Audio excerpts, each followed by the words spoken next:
on page 33, which is the 10-year monitoring report. Welcome, Tracy. Good afternoon, Your Worship and Councillors. I'd like to present to you today the 10-year monitoring report. This is as at the end of May 2016.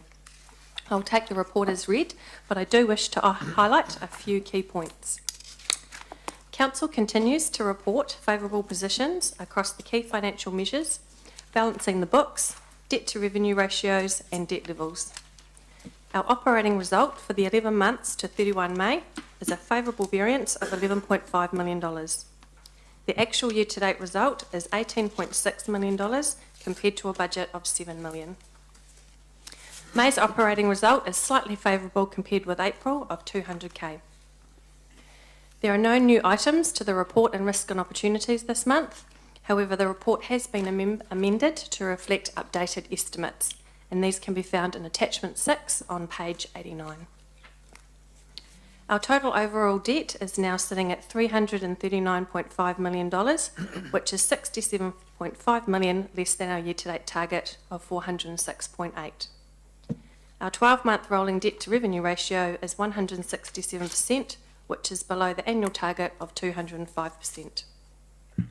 We are still forecasting our debt position to be $346 million by the end of June.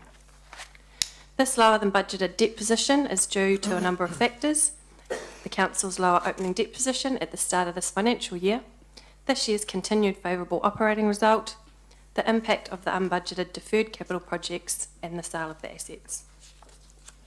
For the 11 months ended 31 May, the amount spent on capital expenditure is $51.2 million. This is $20.5 million behind budget. As of May, there was no change to the number of potential deferred capital projects. This remained at 28 projects to the value of $21 million. I'd also just like to point out that the June numbers are still being finalised due to it being the end of the financial year, but so far I'm not expecting to see any surprises.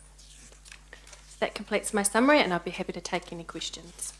Thanks, Tracy. Questions, please, from elected members. Councillor Mallett. Just thank you. You voiced it and break up at all. Well done. On the where is it? Economic development, page 54, 55, we're told there that revenue activities are unfavourable. This is primarily driven by the shortfall of revenue in Claudelands over Mm-hmm. And that's been consistent throughout the year. Correct. It's been down on budget, revenue has been, and down on the previous year. Correct, that's correct. So, where would that have come from? This is the back page of the City News that was to be released last week, but wasn't, because fortunately Andrew King actually read it and raised some queries about the thing. So were you consulted about that? No. So where do you think, do you have any idea where the information would have come from? No, I'm sorry. So Councillor Mallett, I, as I've discussed with you individually, and also following up on an email from Councillor King, is still following through on that. I'm taking your concerns you've raised with me individually seriously, and I am following up. So I'll get back to you hopefully in the short term. Thank you. Under whose auspices is the City News? So the City News is a publication put out by the council, and it's managed by the communications team. Okay, and who's the GM of the communication team? The General Manager of Communications is Sean Hickey, who's not here today. Okay. So do you have any idea about the authorisation processes that this went through? Yes. Excuse me. So the process was, it was an 11th hour scenario with deadlines coming to bear, and it was released without final sign-off by myself. It should have had final sign-off and it didn't. So that's why I'm following up on it, just to make sure that there is a robust process going forward. Do you have any idea who initiated it? I mean, this is not predictive text. Someone has obviously made a conscious decision to mislead the public of Hamilton. I don't think it was a conscious decision to mislead Councillor Mallett, but I'm still looking into it. How could it not be? These are clearly wrong. Yeah, I personally agree, and the reason I pulled it when Councillor King brought it to my attention, I agree that it was misleading and stating, I concur with that, hence I pulled the report. What processes do we have that would stop this from happening? Yeah, so the process going forward, we revise the process going forward. So that, to be fair, we've never pulled a City News before. This has never happened. So it's unfortunate that it has happened, and I do apologise to Council for that. Going forward, I've made it absolutely clear that a City News must have my signature on it before it goes out. So, and part of the process that's been agreed with the communications team is that it needs to be reviewed by the General Manager, who didn't review it prior to coming to me, and then there needs to be a meeting scheduled with me whereby I go through each article and discuss it to make sure there's positive information on each article, that it meets its intent of being information to the community based on fact. Okay. What's the timeline in your I'm hoping by next week. Pardon? By next week, Councillor. Okay. What are the likely consequences? Once I find out what the scenario is, then I'll be able to understand what the likely consequences are. It raises concern for some elected members, myself included, about the quality of information we receive, because this is organisational information that's been twisted and turned around. So we're supposed to believe all this too. Yep, so the financial reports in front of you are robust and you can have confidence in them. The comments I made regarding that back page of the City News was that the information was out of context and did not relate to the question being asked or the statement being made, and therefore didn't provide the relevance in terms of that context. When you say out of context, do you mean wrong? Because it's simply wrong. The information in that report it omitted some critical information. Most particularly was the full cost of Claudelands was not included in there when the fact was made, or the myth was made, that it was not costing the ratepayers a serious amount of money, and that should have been stated. So there was not including all the information. It's not about not including all the information. It's about a deliberate effort to put incorrect information out. The information at the bottom of the page is factually correct, but out of context. The three myths? Sorry? Three myths? Three? The three myths. I've just noted that, Councillor. I don't think the third myth, and the main reason I pulled that when Councillor King brought it to my attention, was that third myth wasn't even responded to in the article at all. And it is true that Claudelands, all up, costs Hamilton City Council and the ratepayer about $9 million, and that wasn't stated. So I agree with you, and that's the reason I pulled the report. Okay. Thank you. Can I follow that line of questioning with a couple of questions? Is that Yeah, all right? I was going to do the same too, but I'll let you go first, Dave. Yeah. Thanks. Yep. My concern was also with the heading. Sorry. My concern was also with the heading that was used, and which was very political at a politically charged time. Are you also looking at that? Because I think just that alone was unwise. Not just the art material contained in it. I'm looking at the City News, the whole page, Councillor. Okay. Was that produced or written, I should say, by a member of the comms team or by a member of the Claudelands team? I think there was input from a number of teams. That may well have been the reason it led to this outcome. There was a number of people working on it, but I need to follow that up. So the costs of reproducing the replacement issue, are they being borne by one of the team's budgets? Yes, they are. Thanks. And if I can just add on, I have a recollection that we had a rogue report to finance on Claudelands, whether it was the last meeting or the finance meeting before, which of course was superseded by a report that was added on the day or a day or so beforehand.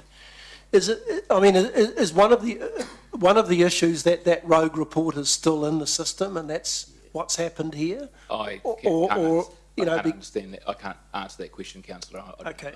Okay. Sorry, Rob. What is a rogue report? A rogue report. We had a report that turned up in our finance agendas last meeting or the meeting before, I can't quite remember. And when I saw that report, it was not the report that was intended to have been included, and very quickly another report was added. And that report, as I remember, was a little bit like that, with all the pictures and the pie charts and so forth on it. I don't think it's as simple as that. I don't think we can blame it on a computer malfunction, councillor. Okay, all right, I'm just looking for some possible Yep. areas where there might be a solution to it. Okay, other questions on the 10-year monitoring report? You will get back, will you get back to this committee? I've got a specific set of questions that's been forwarded to me by Councillor King, which I'm working through at the moment. Yep. That's effectively forming part of how I'm looking into this. And Councillor Mallett's also rung me with effectively the same set of questions, which I promised I'll get back to him on as well. Okay. But I think what I'll do is I'll respond to all councillors with those questions if Councillor King's happy with that approach. Do you have a timeline for that? As Councillor Mallett's question, I'm hoping to have it done by next week. Okay. All right. Is this a question on Claudine's? Yeah. Oh, yep. Okay. I guess one of the underlying questions is, whose paper is this? Is it the politician's paper? Because it seems to have political slants and leanings in some of the articles. Or is it under your watch, or is it under the Ninth Floor's watch from the political side? Because, and if there's any political input, shouldn't that political opportunities be spread amongst all 13 members? So I think fundamental to your investigation is not only what staff had input to this article, what political members saw the article before it was released, but more than that is the fundamental use and purpose for this paper, because it appears to me that it's lost its way and it's being used to pump things up to be far better than what they may be or not. But I think part of what you're looking into needs to be quite specific going forward about who's in control and how it's managed. They were in your specific questions you've asked me, Councillor King, that I'm looking into. And what's happened in the past, where we're at, and how it's got to this stage, and what's going to happen going forward. I think there's a two-pronged thing. I'll do my best together. That's in addition to what you've got, but yeah, that's sort of relevant. But I'm trying to find out specifically regarding that Claudelands article. Thank you. Yep. I think a sacking or a public flogging would be appropriate. Thank you for that, Deputy. Yeah. Okay, well, any other... Glad to see you taking this stuff seriously, Gordon. Any other questions in respect to the 10-year monitoring? Yep, Dave. I just had one, page 36 there, the table you've got in the middle, and there's a comment in the smack in the middle of it, higher water by metre sales as consumption is higher than was expected. Now, I'm aware that we've got a water consent issue, and there was an issue when we sought it last time about the volume that we were seeking, and I'm just wondering whether it's sort of open slather, anyone takes as much as they want, or whether restrictions kick in, because we're trying to make sure we keep our water consumption, especially for commercial purposes, keep it capped so that we don't go over the consent allowance, which is probably not a question to you because you're just reporting what's happened, but it may be a question to those two jokers sitting over there. A good question. So we do have a consent with a cap in terms of what we can take out of the river. So we're currently operating well within that cap. And so our budgets going forward are around our forecast demand from large users, and essentially revenue exceeded our forecast. So not only have you got the position that's in front of you, but I know the 30-year June result's going to be about $500,000 additional revenue over budget, but well within the cap from a water allocation perspective.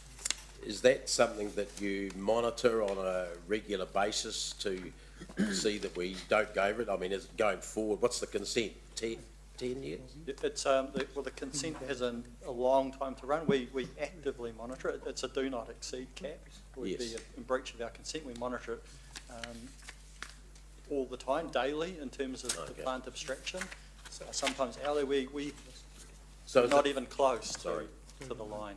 Okay, it's physically not possible for us to exceed that with the tap turn off literally if we get to the cap? At the present, so we've, in the last 18 months-ish, we've secured the next step, which is provided for in our That's consent. right. Our treatment plant currently, without the upgrade, can't actually treat the volume that's provided for in the consent, so we can't physically put it through the plant, but at the end of the upgrade, we will be able to in the next few years. But that will be the sort of gross way of of keeping the cap in place. Yeah, but we also, for big users, we also have individual supply agreements with all the top 10 customers, which within it has clear arrangements and controls and limits, Yep. and we track those accurately as well. So I'm very confident that we're well within our environmental and resource consent parameters. Right, thanks very much. Councillor Mallett, I think you've got a question. Yeah, thanks, Andrew. On following up on that,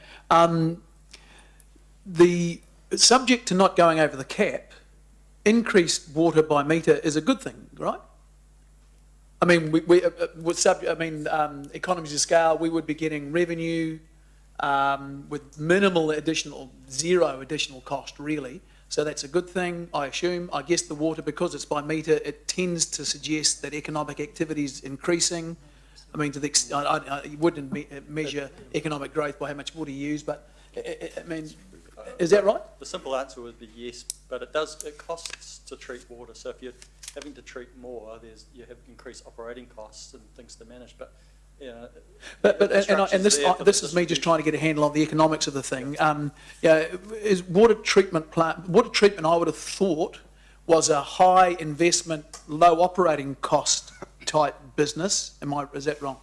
You can see the operating costs in the monitoring report. It's quite high. It's tens of millions of dollars. But the cap, it's good to use the investment in the infrastructure to the best of its ability, and it's there to treat water. And if someone's willing to buy it, that's a good outcome, notwithstanding the But to put it this way, if demand dropped, I'm only talking about pay for meter stuff. I appreciate that, you don't get any extra money from the ratepayers, whether they're using more or not, because the amount we get is set based on their property value. But in water by meter, where you do get money for more activity, I assume the pricing is set such that the more we sell, the more profit, I guess profit, the greater the margin between our revenue and our costs. It's just a straight out cost recovery model.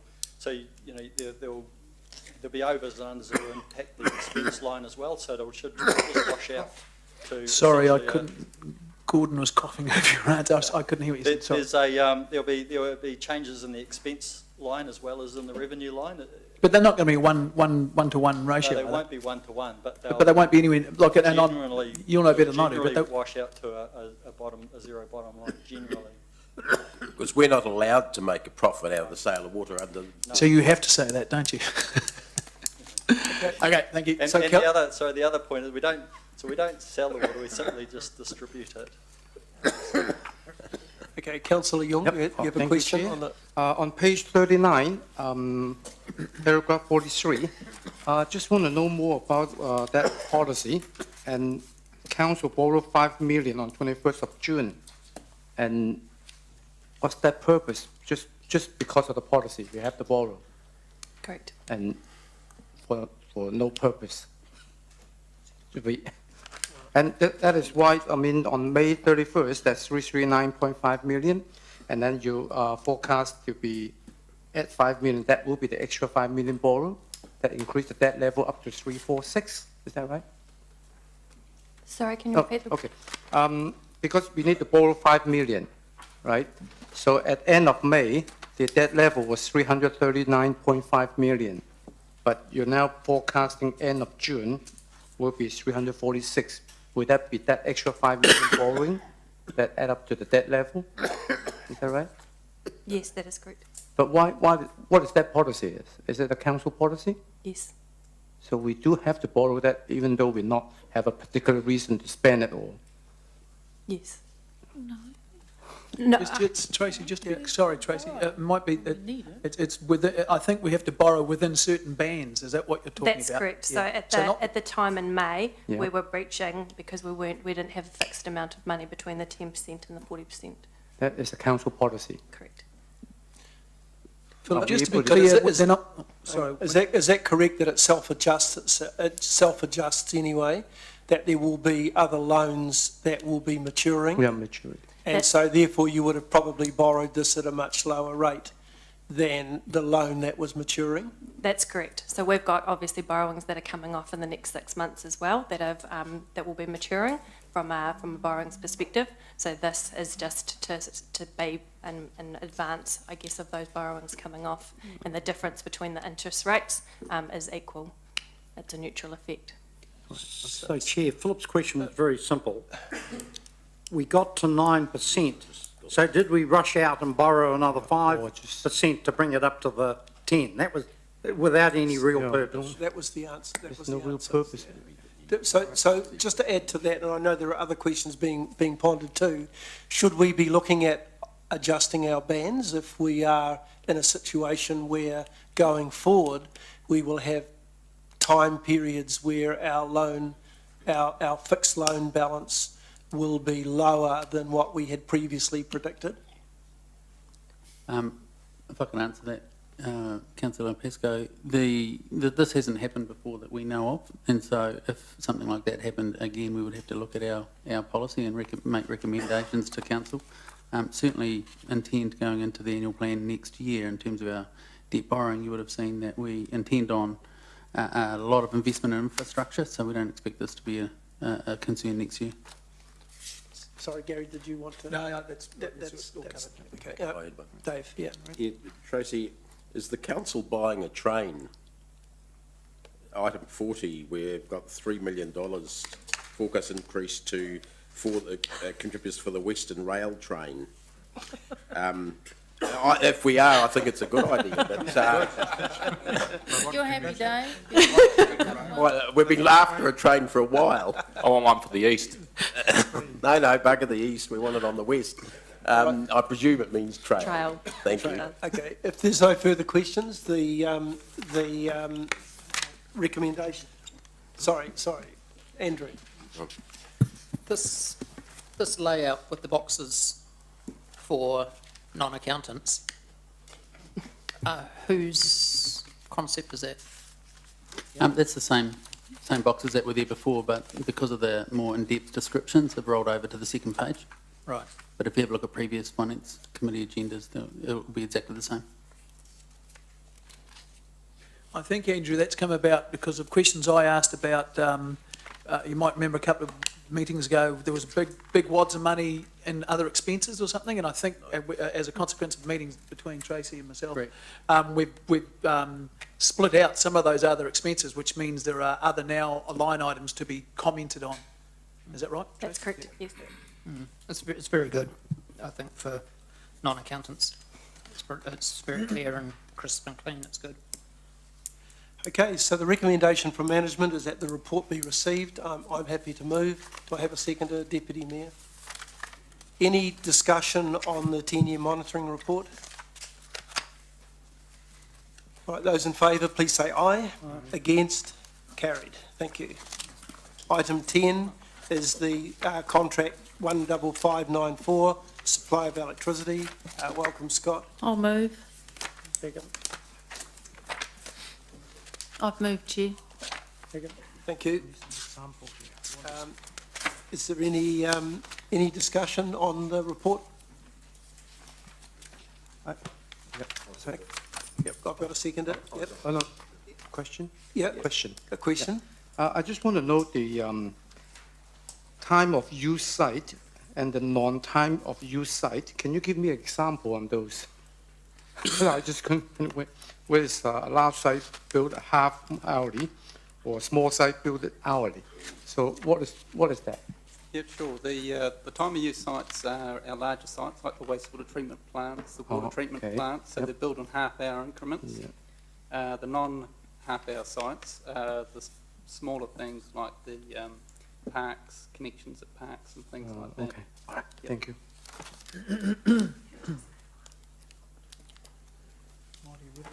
So I've moved. Yep, we've got a mover, second, I've got a seconder, councillor Toomban.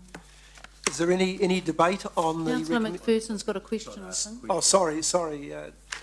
Yeah, look, item 13 on page 94, we talked, I just wanted to explain this, you to explain this joint councils thing, Scott, a little bit more.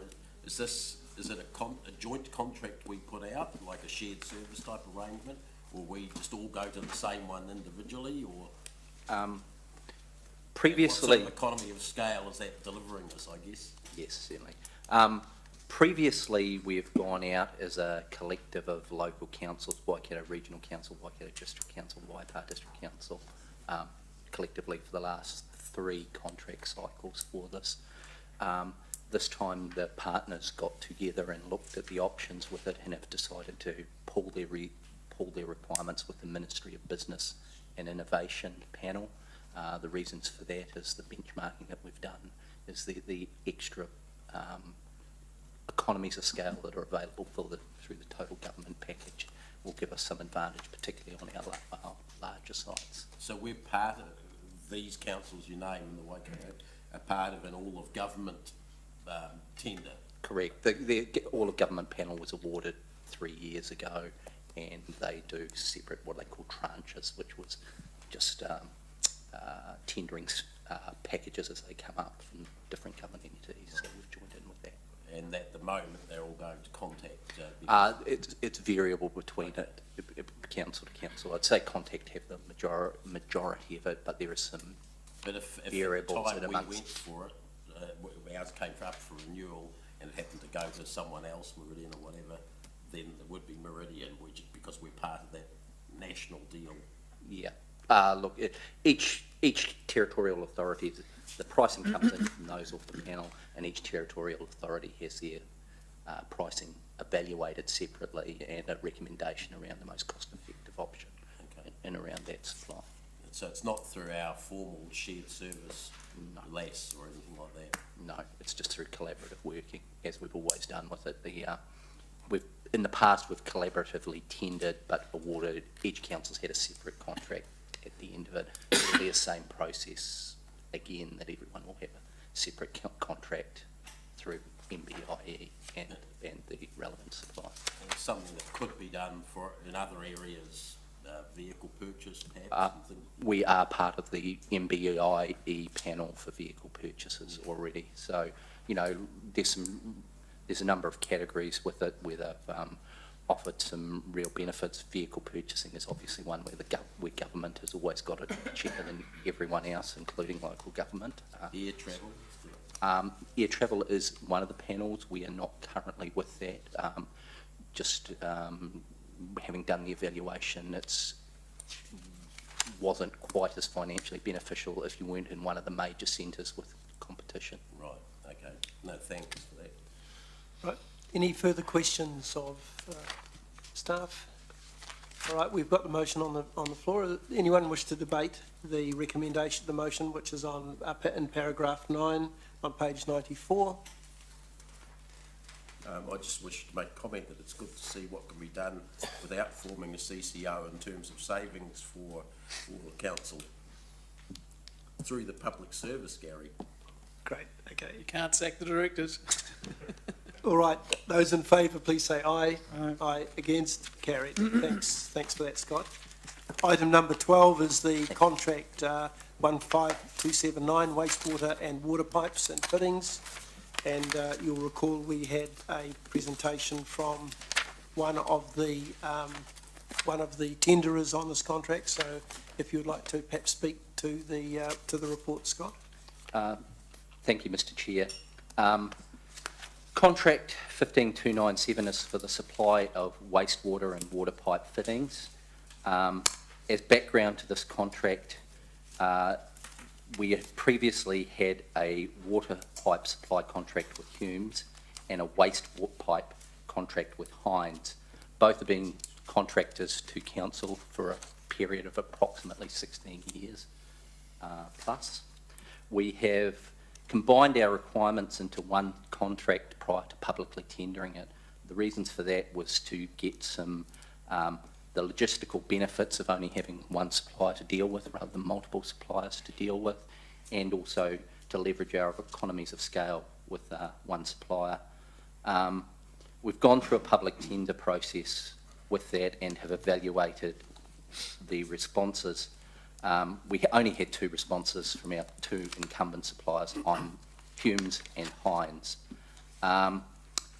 Both vendors have been good suppliers to council over a long period of time, and it's reflected in the attribute scoring that has come through from the tender evaluation team that the majority of scores for both parties is in the 80 to 90% range for the non-priced attributes.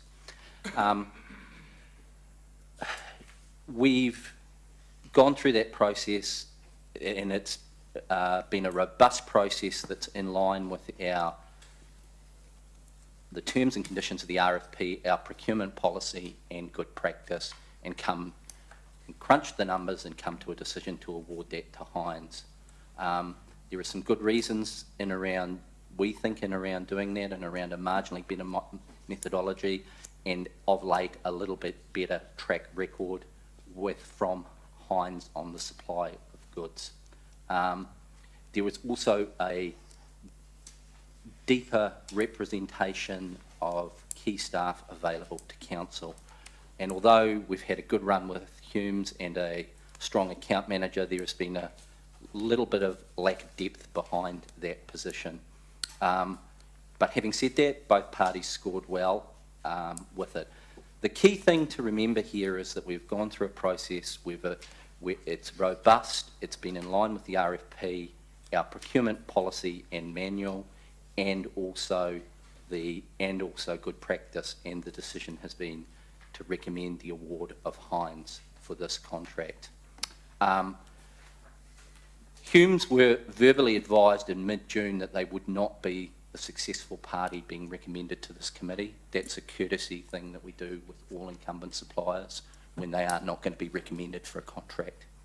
At that point, they were offered a full debrief as per our normal practices once this contract had been awarded, to go through the reasons for why one party was successful over the other.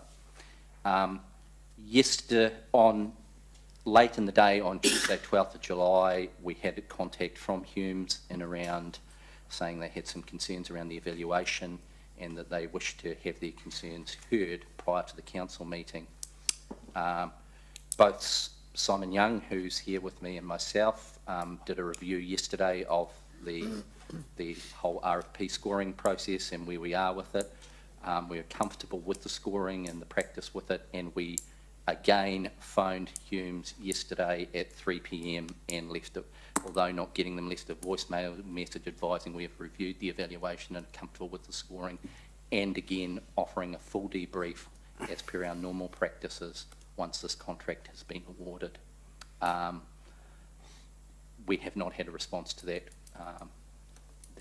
voicemail message, so it's one of those really unfortunate situations where we have 2 good providers, but as with all contracting, there has to be a winner and a loser, and I'm confident that the process we've been through is robust.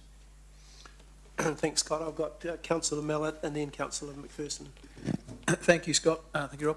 And this, I'm not suggesting at all, I'm not criticising at all your process. I'm just asking, is there a, quote unquote, an appeal process that a jilted tenderer can go through? I mean, the process today was he came and told us his concerns. We were given, we had no idea, what he's really talking about, with all due respect. Is there a process you guys go through? You rang and said you haven't got the job. I guess it's about making sure you've got clarity about what they're saying and making sure that you're both talking in the same language to each other. And it may be an appropriate thing to do, or it may not be. This is a lot bigger than I've ever dealt with in my business, so I'll be happy to be guided by you. Look, it's normal good practice, I think, around that, to verbally advise and let people know around it, and to offer a full debrief, which we do on all of our contracts. But the best practice around that is to do that full debrief after the award of. So no means no. It's not like you can come back and have another go because didn't quite understand what you meant when you said this. Okay. Yeah, look, and we've had, you know, enough. We do debriefs all the time with suppliers that have been unsuccessful, and some take it well, some don't. Okay, thank you. Dave? So the concern with that possibly is that the person who spoke today claimed that there'd been no contact from staff about this, so presumably you're going to set the record straight about that and say when you did and how you did and what you offered? As I said, he was in Simon's office in mid-June when I phoned and we advised that they weren't going to be the successful recommended party, and that there would be, you know, obviously that we don't. Once the contract has been awarded, we will give you the full details on all the scoring, etc., as per our normal practice, and having a debrief. When we got this email yesterday, Simon and myself phoned him up, and I left a voicemail on the person who spoke's voicemail at approximately 3 p.m. yesterday afternoon. But he already knew that his price point was 2.5% cheaper, which is what was in the table. Because he has viewed the public report. Sorry? Oh, that's okay, yeah. So the other thing there, you said you've combined the two contracts, the wastewater and the water piping and fittings. Did you at any stage compare what the overall cost would have been had the two remained separate instead of being brought together like they have now? We looked at both modules separately. The overall is $29,000 saving. Although Humes, who was unsuccessful, is not the recommended party, was marginally cheaper than Hines. The pricing offered by Hines is a $29,000 saving on our current costs. On your current combined costs? Combined costs. We looked at them both separately, and the majority of that savings is in the water area rather than the wastewater area. Okay. Our original request asked for the modules to be priced separately so we could do that comparison. Okay, yeah, good, thanks. So when you get the attribute scores so close, you know, obviously if it was 70 and 80%, it would be quite significantly different. When they come out so close as they did on 22, where 76.3 to 77.7, do you automatically have another look at the attributes or the weightings and the attributes that you've applied to those weightings to review whether or not there's one an arithmetic error that might be in the weightings, and two, whether or not there might be some subjectivity that might need to be reviewed given the initial decision that you took around those weightings? Before we go to the pricing envelope, we always have a robust review around the non-priced attributes, and that includes debate and re-looking at them with it. As part of the process with it, we also have, particularly when something's this close and over so many items, we have a robust review of the overall scorings and also the information in the pricing envelope to ensure we're comparing apples with apples. Okay. So when you do the debrief, you'll be able to explain that to them. Yes. Given the comment made earlier today that that they felt their pricing attributes or their pricing was better than their competitor. Yes. Yep. Which it is. Yep. Okay. All right. Any Councillor King? Who owns Hines? Hines is a private. Hines is a private company owned by the Hines family. And where they're based? Auckland. And Humes is owned by Fletcher's. So they're both corporates? Yes. Hines has offshore interests as well? Yes. They mention in their proposal High Grade Water Australia. So neither of them are local companies? It depends how you define a local company, councillor. Neither of them are owned by Hamilton owned. where I'm heading, is there a part of your scaling have an allowance for a local company? Certainly, part of our procurement policy is that we look at local impact, which you'll notice is one of the attributes there. Local impact looks at a number of factors, including how many people are employed within the Hamilton district, within the Hamilton city boundaries, how many people are employed, what percentage of the contract revenue will be going locally, and also any sponsorship activities taken with local business, local charities or council. So do either of these companies manufacture in Hamilton or in the Waikato? No. Some of them have subcontractors in that region. And was that taken into account? Yes. Okay. I felt that they had taken it quite well, actually. I felt like them coming to talk today was quite good, just to alert us and everybody to the seriousness of these contracts when they're very close, and I applaud them for coming and just making us aware of it, because I think it just keeps everyone on their toes. These are huge decisions, and it does. Could you speak into the microphone, please? That must impact on